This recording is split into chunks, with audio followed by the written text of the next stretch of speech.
Mobsters have dangerous lives as they are always a target for contracted hits. They not only have to look out for their enemies or rivals, but sometimes they have to beware of their own people. While some mobsters were chosen by their bosses to succeed them after their retirement, seconds in command automatically inherited the post when their bosses died. However, some gained that position by ordering hit jobs on their own bosses. Welcome to Top Picks, and today we are looking at mobsters who killed their bosses to take their place. Number 1. Albert Anastasia. Born in 1902, in Italy, Albert Anastasia was one of the founders of modern American mafia and boss of Murder Incorporated. Anastasia was one of the most ruthless and feared organized crime figures in American history, and his reputation earned him the nickname One-Man Army. In the 1920s, he became close associates with future mob bosses Lucky Luciano, Vito Genovese, and Frank Costello, who ordered a hit job on Joe Masseria, and Anastasia was suspected to be the gunman. To reward his loyalty, Luciano placed him at the head of Murder Incorporated. Anastasia was also the underboss of the Mangano crime family.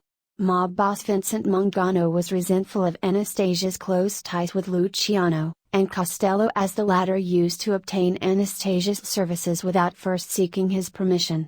In 1951, Mangano went missing, and his brother was found dead. While no arrests were made, it was widely assumed that Anastasia had them killed. Following which, Anastasia was promoted to boss of the Mangano crime family, which he renamed the Anastasia family. He was assassinated in 1957 at the age of 55. It was concluded that the homicide had been arranged by Genovese and Gambino, on the basis that he had violated commission rules. Number 2. Vito Genovese. Born in 1897, in Naples, Vito Genovese moved to Manhattan when he was a teenager, and became an enforcer in the American Mafia. Genovese had close ties with Lucky Luciano, helping him shape the rise of the Mafia and organized crime. The Luciano crime family was later renamed the Genovese crime family, led by Genovese himself, who was considered the most powerful mob boss in New York. Arrested for murder, he was set free after a key witness for the trial was murdered. He went on a murder spree, killing a number of his enemies in an effort to reinstitute his power among the crime families in New York. In 1957, in his thirst for power and to earn the title of Boss of Bosses, he ordered the murder of Albert Anastasia, boss of Murder Incorporated, with the help of Carlo Gambino, Anastasia's underboss. He also ordered Vincent Gigante to murder Frank Costello, who turned out to be unsuccessful. Following this, he immediately called a mafia summit to consolidate his power, but the meeting was raided by the police. In 1958, Luciano and Gambino allegedly paid a Puerto Rican drug dealer to falsely implicate Genovese in a drug deal. The latter was finally arrested for possession and distribution of narcotics and sentenced to 15 years in prison. Genovese died of a heart attack at the age of 72 in the medical center of a Missouri federal prison. Number 3. Carlo Gambino. Born in 1902, in Sicily, Carlo Gambino was inducted as an assassin in the Cosa Nostra at the age of 19. Along with Bugsy Siegel and Frank Costello, he became member of a gang called the Young Turks, which was headed by Lucky Luciano. Gambino then became a member of the Anastasia crime family, and was responsible for loan sharking and illegal gambling. In 1957, when Albert Anastasia was murdered, a hit job ordered by Gambino himself and Vito Genovese, Gambino became the head of the Anastasia crime family, which he renamed the Gambino crime family. After he got Genovese arrested with the help of Luciano, he also took over the commission of the American Mafia in 1959.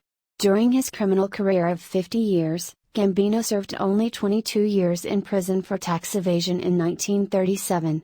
He died from a heart attack in 1976 at the age of 74. Number 4. John Gotti. Born in 1940, in New York, John Gotti became the most powerful mob boss in America in the 1980s. He was called the Dapper Don because of his love of fine suits and media coverage. However, when he started selling narcotics secretly, he feared his Gambino crime boss, Paul Castanalo, who hated narcotics trafficking, would get rid of him. Dissatisfied with Castellano's leadership, as well as his thirst for power, He ordered a hit job on his mob boss in 1985. After which, he took over the Gambino crime family and made millions in a variety of criminal activities including loan sharking, prostitution, illegal gambling, narcotics distribution among others. He was nicknamed the Teflon Don in the 1980s as he was able to avoid prison multiple times. In 1986, there was a botched attempt murder against him by Vincent Gigante, who is also a member of the Gambino crime family. However, the FBI continued to pursue him and build a case against him, with the help of his second-in-command, Salvatore Gravano, also known as Sammy the Bull.